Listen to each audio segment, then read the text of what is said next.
The observation deck of the deep space vessel, the Surveyor, hummed with a low, constant vibration. Commander Xylos, a being of crystalline skin and four-jointed limbs, hovered before the main view screen. His optical sensors, usually a calm blue, pulsed with a frantic yellow. Sub-Commander Lyra, smaller and more agile, floated beside him, her own sensors mirroring his alarm. On the screen, a vibrant blue-green sphere spun slowly, clouds swirling like whipped cream across its surface. This was Terra, planet designation 63701.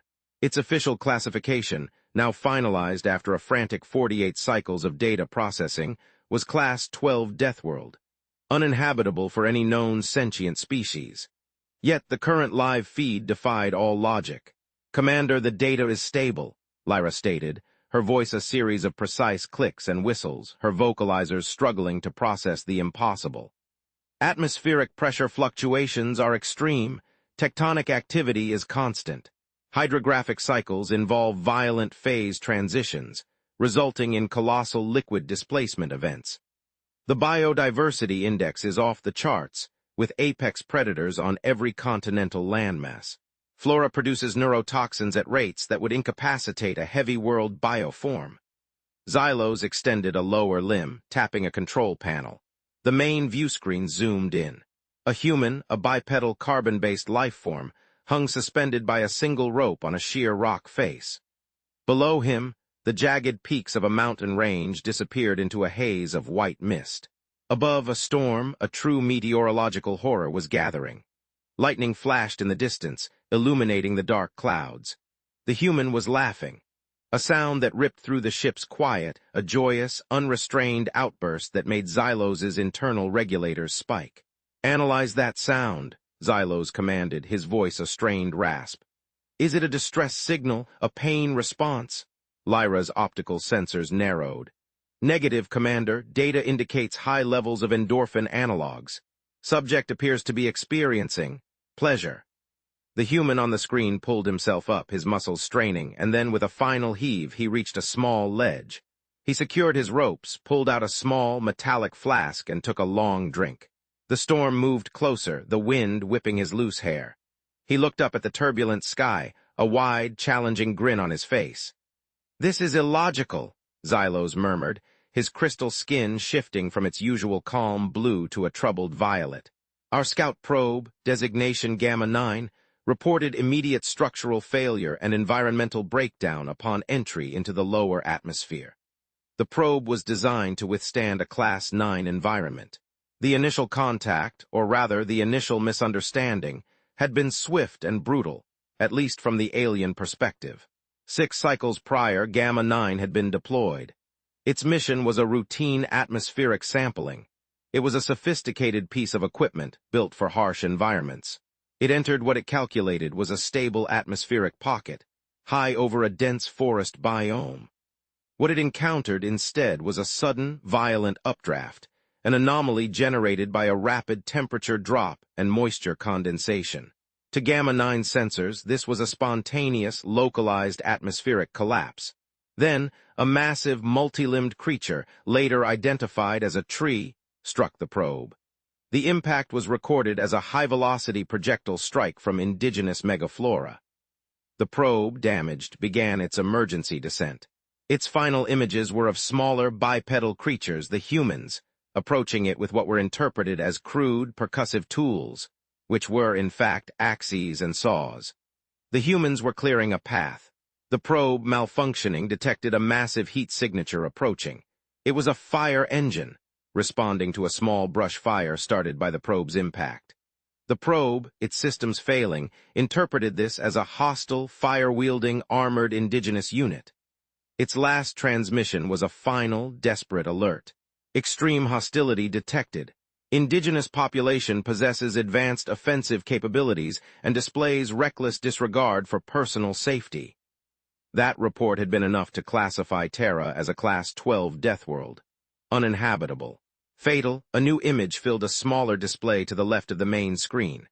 It showed a different human, a woman with long, braided hair, riding a large, four-legged beast across a vast, flatland biome. Dust plumes rose behind her. A herd of even larger, shaggy beasts, horses, galloped alongside them. The wind howled, distorting the audio feed, but Lyra managed to stabilize it. "Yee-haw!" the human woman screamed, her voice hoarse but filled with joy. A flash flood, a wall of churning brown water, appeared on the horizon, rushing towards them. The woman just urged her beast faster, laughing as the water splashed around them, barely missing their hooves. Kale, the youngest sensor operator, let out a high-pitched whimper from his station across the observation deck. "Commander, the risk assessment algorithms are overloading. Subject is now entering a flash flood zone. Survival probability, 0.001%. Xylos ignored Kale, his focus fixed on the screen. "They are not fleeing the flood, they are racing it." Lyra adjusted her internal sensors, recalibrating for the anomaly of Terran life. Indeed. And the biomorphic structure of the horse is remarkably robust, yet it too is classified as a prey animal in its native habitat. Its predator, the wolf, is highly intelligent and territorial. She paused. The human seems to be attempting to guide the herd of horses through the flood, not away from it. The screen split, showing a zoomed-in view of the woman's face. Her eyes were wide, exhilarated. She was pushing her beast, urging it on with soft words and gentle touches. This was not a fight for survival. This was a dance with danger. Down on Earth, Maya gripped the reins of her horse, Blaze, her heart thumping a frantic rhythm against her ribs. The taste of dust and rain was sharp on her tongue. The smell of wet earth and wild sage filled her nostrils. The sun, briefly breaking through the bruised clouds, cast a golden glow over the plains.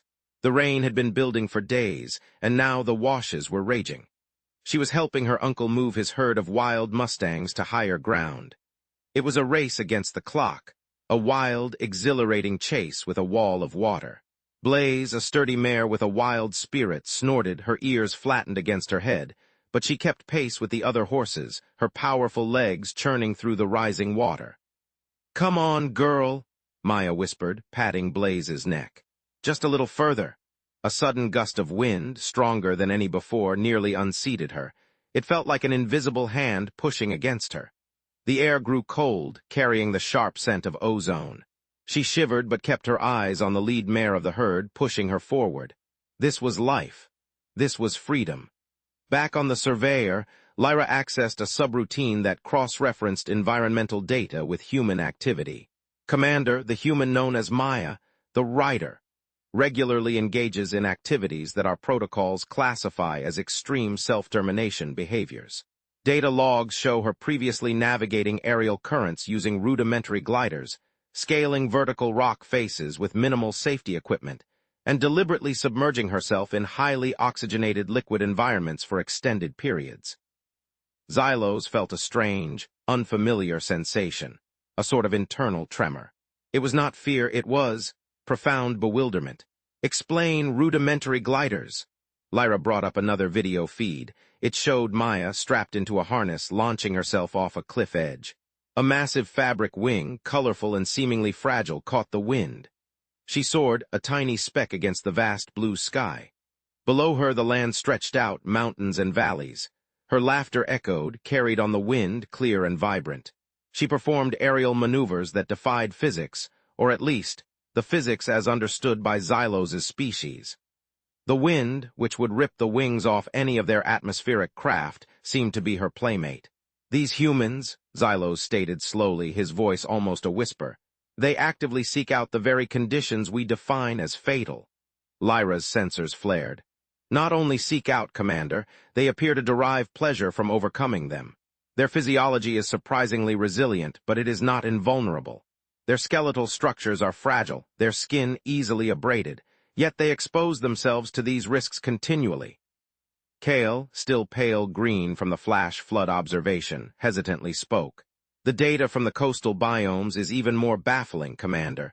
They deliberately enter large bodies of agitated liquid, sometimes riding specialized boards on the collapsing wave structures." He projected an image. A human small against a towering wall of water, balancing precariously on a thin board. The wave crashed, engulfing the human. Kale winced. "Survival rate for initial impact is low, but they simply re-emerge and attempt it again." Xylos considered this. Their recuperative abilities must be extraordinary. Lyra shook her head. Medical scans show typical healing rates for carbon-based life forms. They get injured. They heal slowly. They then repeat the exact same self-damaging behavior. She brought up a new screen. This one showed a human, a middle-aged male dressed in heavy, insulated gear. He was standing in a vast, white expanse. Snow fell in thick flakes. A freezing wind whipped around him. "This is Javier, a park ranger," Lyra explained. "He is a guardian of a national park, a designated preservation area. This particular park encompasses a boreal forest and mountain range. Temperatures here regularly drop below -40 degrees, a temperature that would freeze our internal fluids instantly." Javier, bundled in layers, felt the familiar bite of the mountain wind on his cheeks. He could smell the crisp scent of pine and the faint, metallic tang of coming snow. His breath plumed in white clouds before him. He stamped his feet, trying to regain feeling in his toes. A family of 4, bundled even more tightly than he was, trudged past, their faces red from the cold but smiling. "Morning, Ranger," the father called out, a cheerful voice. "Looks like a real beauty today." Javier nodded, a small smile touching his lips. "It is, sir. Stay on the marked trails. Snow's getting deep off path." He watched them go, their laughter echoing faintly through the silent woods. A deep snowdrift had covered the trail he was meant to check for fallen trees. He sighed, pulling his snowshoes on. It was going to be a long day. He knew the risk. A sudden blizzard, a hidden crevasse, a pack of hungry wolves. Yet he loved it. This was his home. He leaned down, brushing aside a layer of snow. He found a tiny, frozen footprint. A rabbit, still out here against all odds, just like him. Back on the surveyor, Lyra projected more data. The ranger, Javier, has voluntarily chosen to reside in this Class 12 environment for 23 of their years. His role involves protecting indigenous fauna, maintaining pathways, and most frequently, rescuing other humans who have become disoriented or injured by the very environment he chooses to inhabit. Xylos brought a limb to his crystalline chin. They rescue each other. They risk their lives for others who have voluntarily put themselves in danger. Lyra nodded. Affirmative. Their social structures involve complex systems of mutual aid and self-sacrifice for kin and even non-kin members of their species. This further defies our Deathworld classification, as true Class 12 species would not expend resources on individuals who have compromised their own survival. A new face appeared on screen.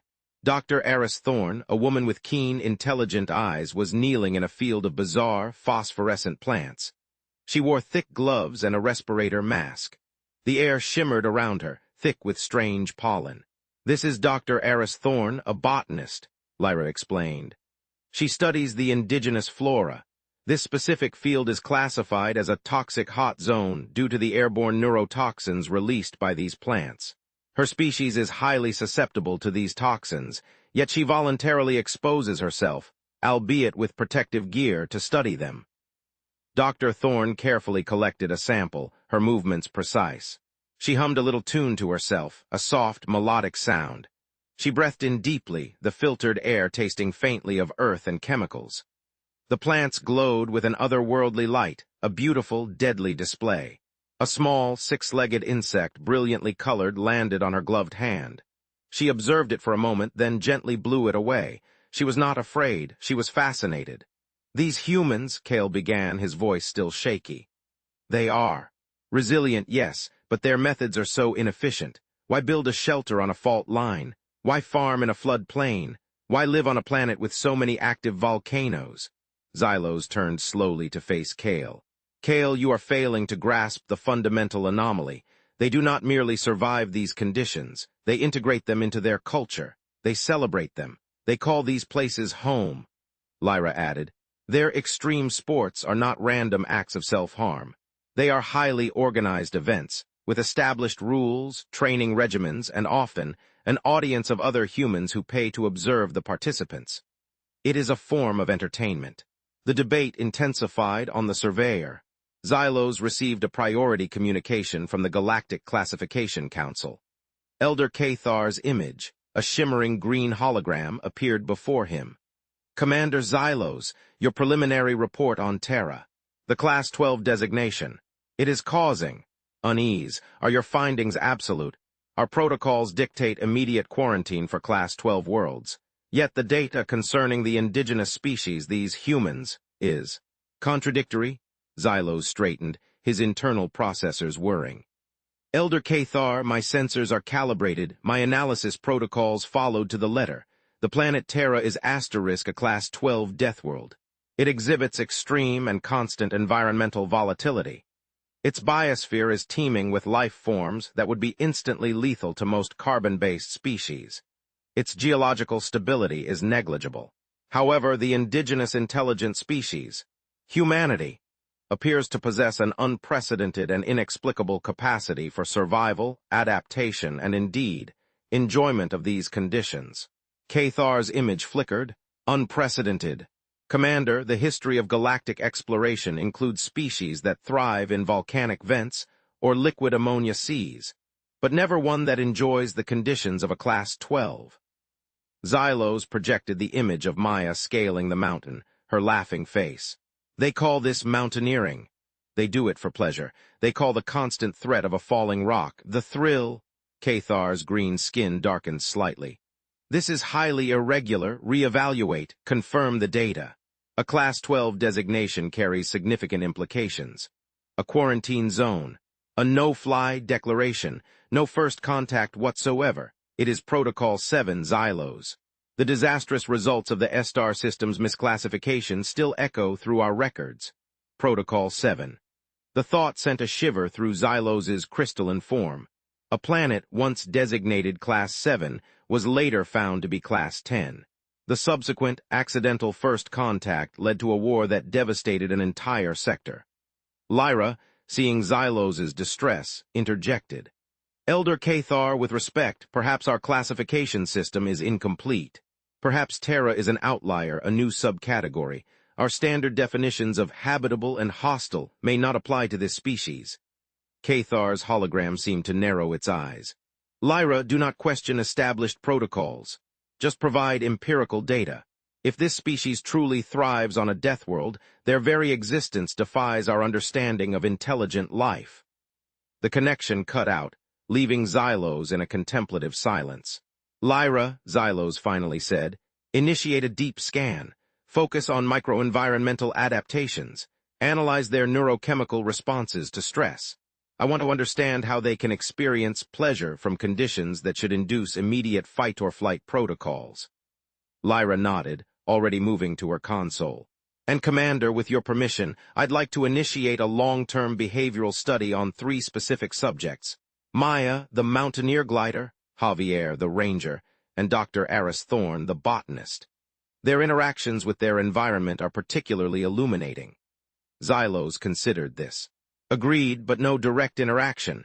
Protocol 0 remains absolute. Protocol 0, no contact with unclassified intelligent species. The smallest deviation could have galaxy-altering consequences. Days bled into cycles on the Surveyor.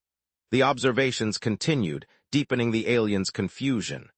Maya the climber attempted a new route, a terrifying overhang that seemed to defy gravity.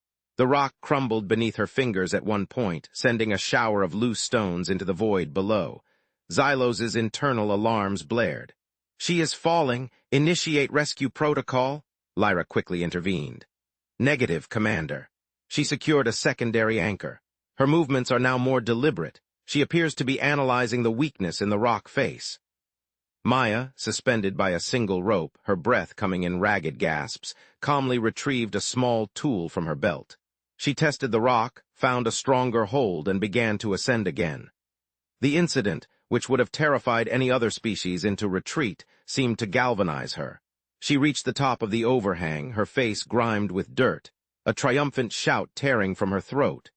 She looked at the jagged landscape below, a look of profound satisfaction on her face. The risk, Lyra observed, seems to amplify the reward for them. Javier the ranger faced a different kind of Deathworld challenge. A sudden early blizzard swept through his park. Temperatures plummeted. Visibility dropped to near zero. A small group of hikers, disoriented, sent out a distress signal. Javier, without hesitation, donned even heavier gear and set out into the storm. He is entering a Class 11 hazard zone. Kale reported, his voice a tremor. His body temperature is dropping. His internal systems are struggling. Javier struggled through snowdrifts that reached his chest, the wind whipping his face with icy needles.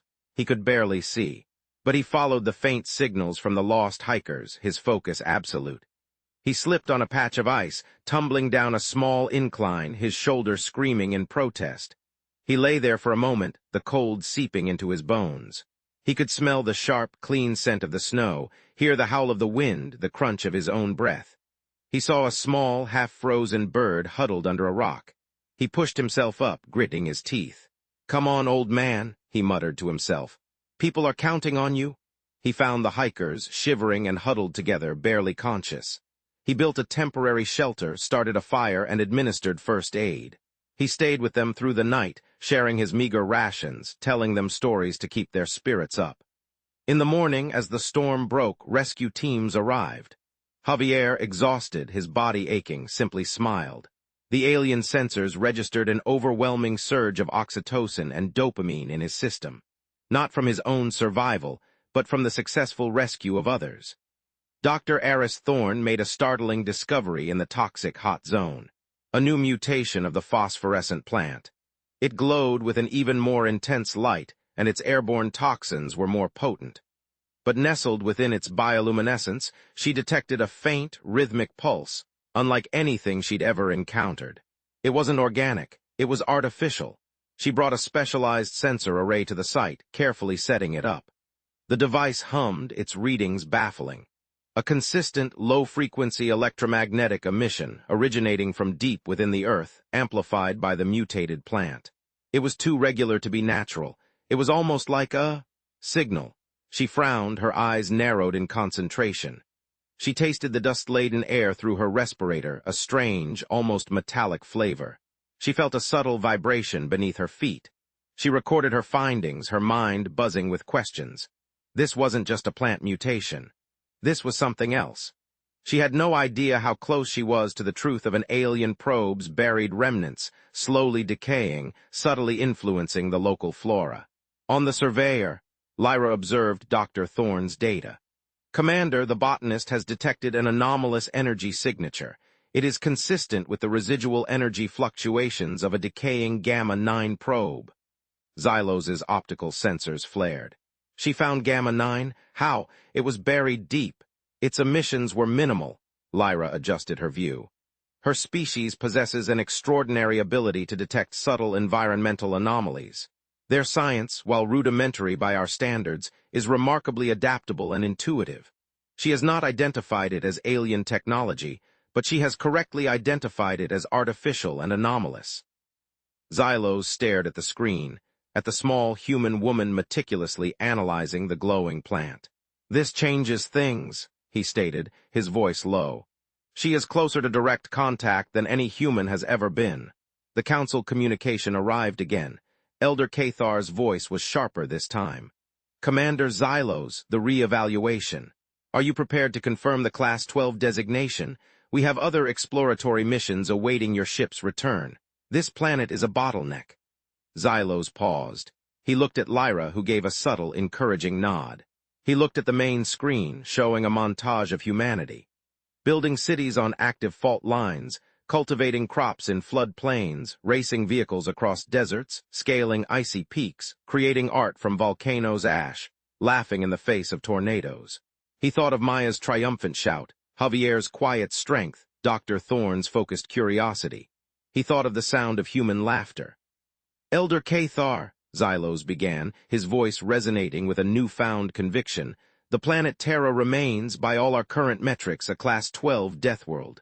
Its environment is exceptionally hostile to all known life forms, including the indigenous intelligent species. Humanity." Cathar's image seemed to relax. "Good. Then the quarantine can proceed. However," Xylos continued, his voice steady, "I must request a formal review of our classification protocols. This species, humanity, does not merely survive this death world. They thrive, they adapt. They innovate.